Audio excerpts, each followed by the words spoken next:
자신의 생각을, 자신의 유익을, 자신의 고집을 버린 자, 주님 말씀에 온전한 순종과 믿음을 보일 자 누구인가? 주님의 뜻 따라, 주님의 일 따라, 주님 기뻐하는 그 뜻 따라, 자기 부인하고 십자가 지고 주님만을 따를 자 누구인가? 주님의 성령 부어주소서. 굳은 마음 제하시고 이 땅을 향한 주의 애끄는 마음 부으사 무너진 교회 회복시키고 주 오실 길 예비하는 하나님의 사람, 그 마음 가진 자, 주님의 마음에 합한 자로 주님의 성령 부어주소서. 굳은 마음 제하시고 이 땅을 향한 주의 애끄는 마음 부으사 무너진 교회 회복시키고 주 오실 길 예비하는 하나님의 사람, 그 마음 가진 자, 하나님의 사람, 그 마음 가진 자, 주님의 마음에 합한 자로 세워주소서.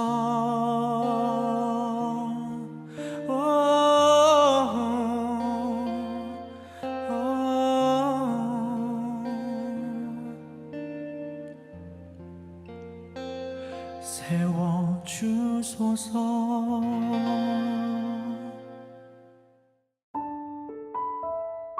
이상입니까? 비전입니까? 묵시가 없으면 백성이 방자히 행하거니와. 잠언 29장 18절. 이상과 비전은 다릅니다. 이상은 영적인 영감이 없지만 비전에는 영감이 있습니다. 이상에 빠진 사람들은 거의 아무것도 하지 않습니다. 스스로 신을 정의하면서 사람이 마땅히 해야 할 의무를 의도적으로 이행하지 않도록 정당화할 수 있습니다. 요나 선지자는 하나님께 불순종을 하면서도 하나님이 공의와 자비의 하나님이시기 때문에 모든 것이 잘 될 것이라고 생각했습니다. 우리도 하나님에 관한 바른 개념을 가지고 있으면서 그 개념으로 의무를 수행하지 않을 근거를 마련할 수 있습니다.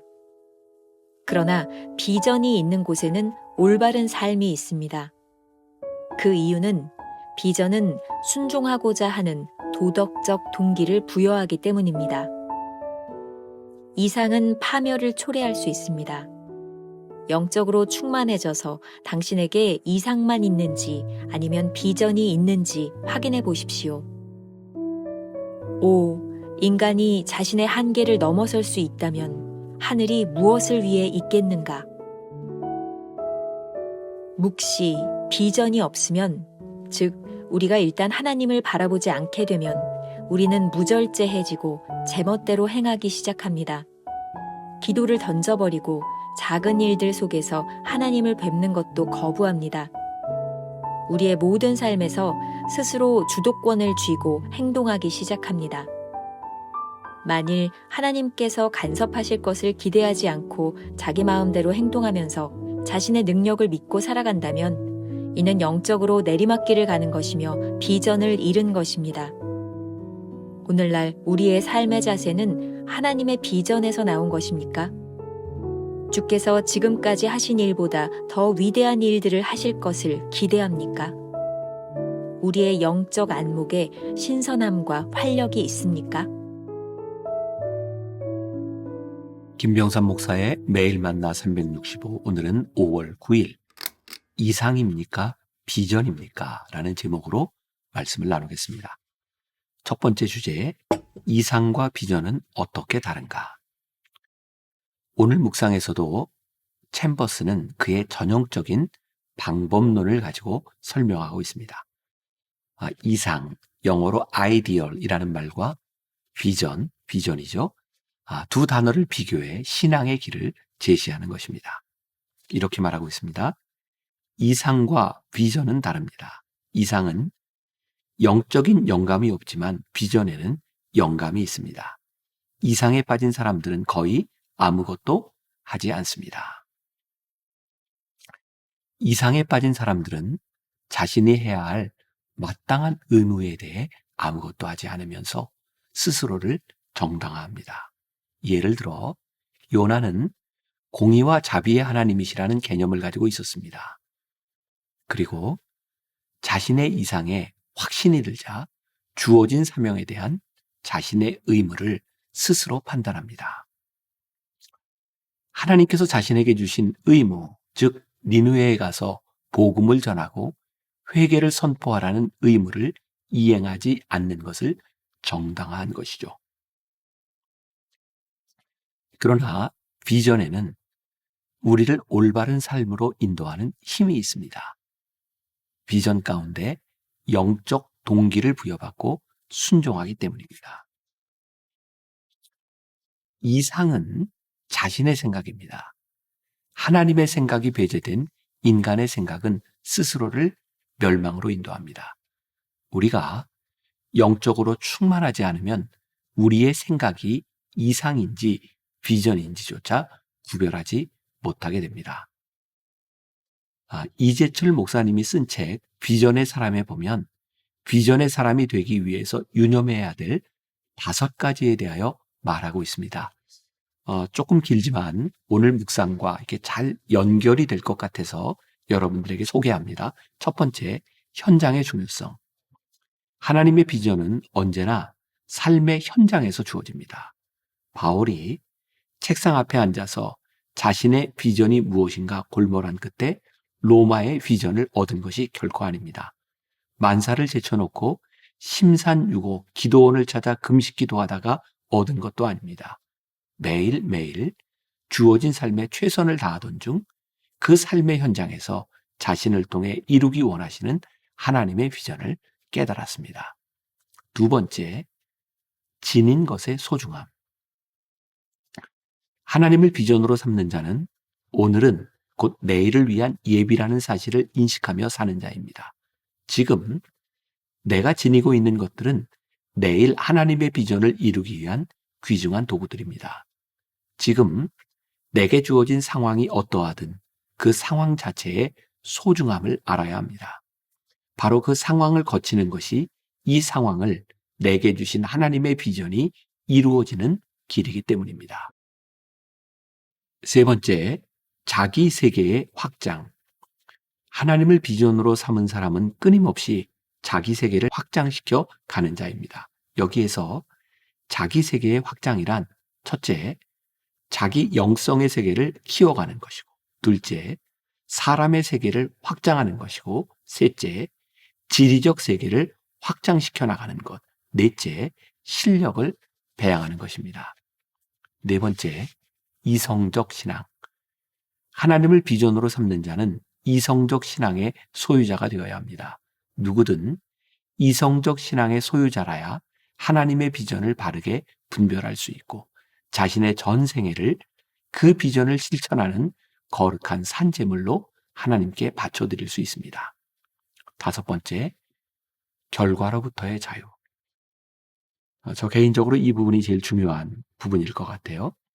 하나님을 비전으로 삼은 사람은 자신의 행위에 대한 결과를 보고픈 유혹에서 자유하는 자입니다.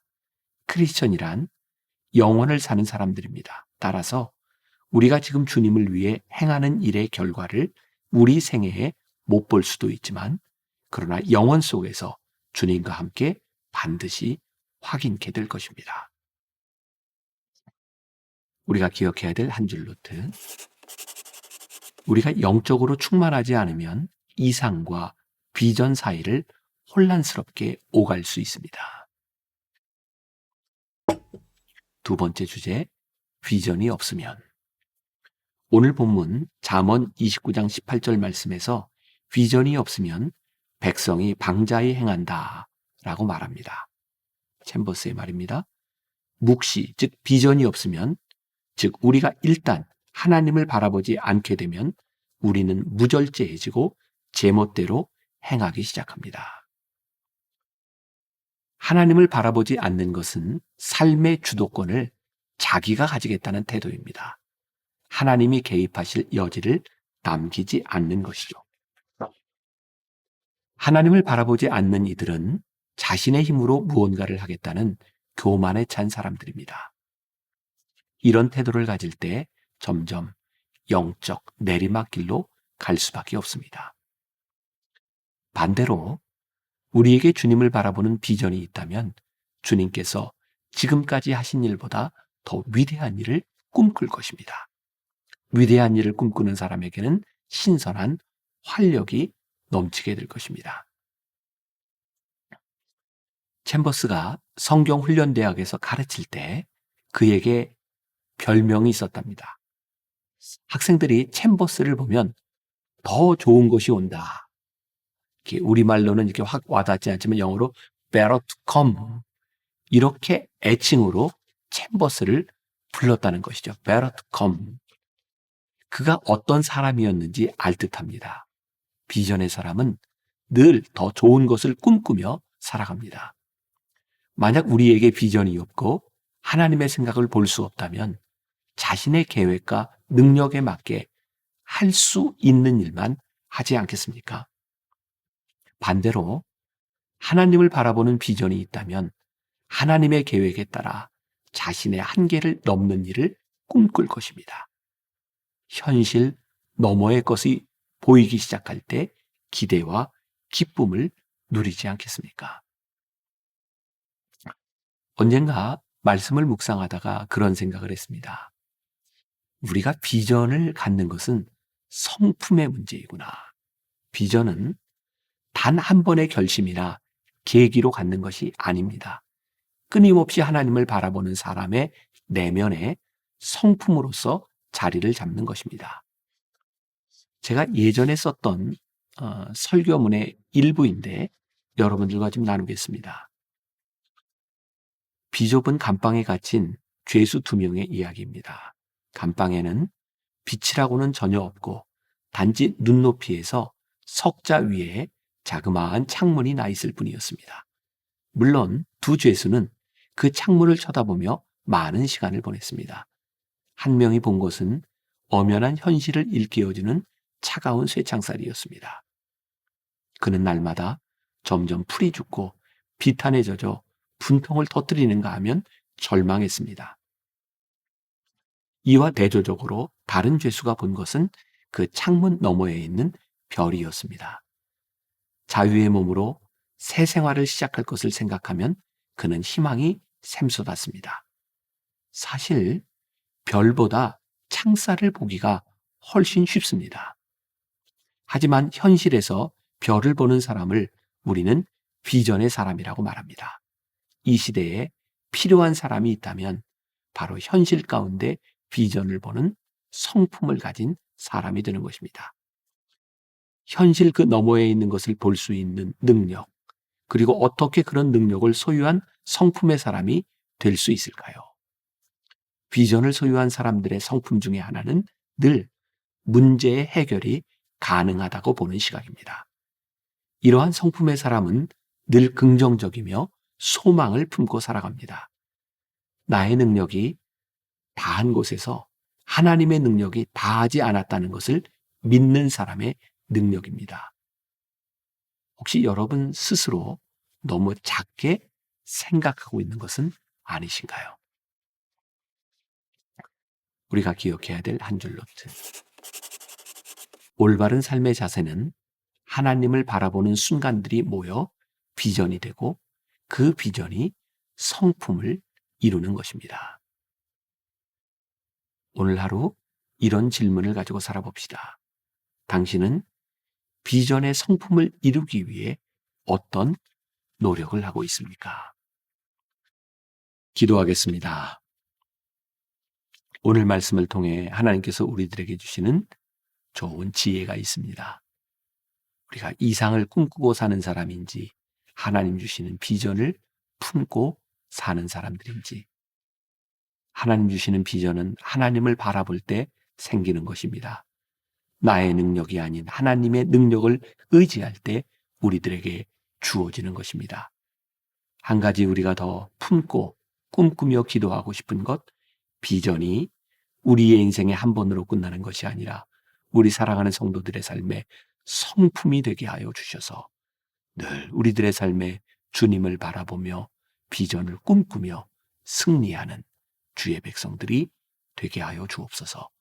예수님의 이름으로 기도했습니다. 아멘.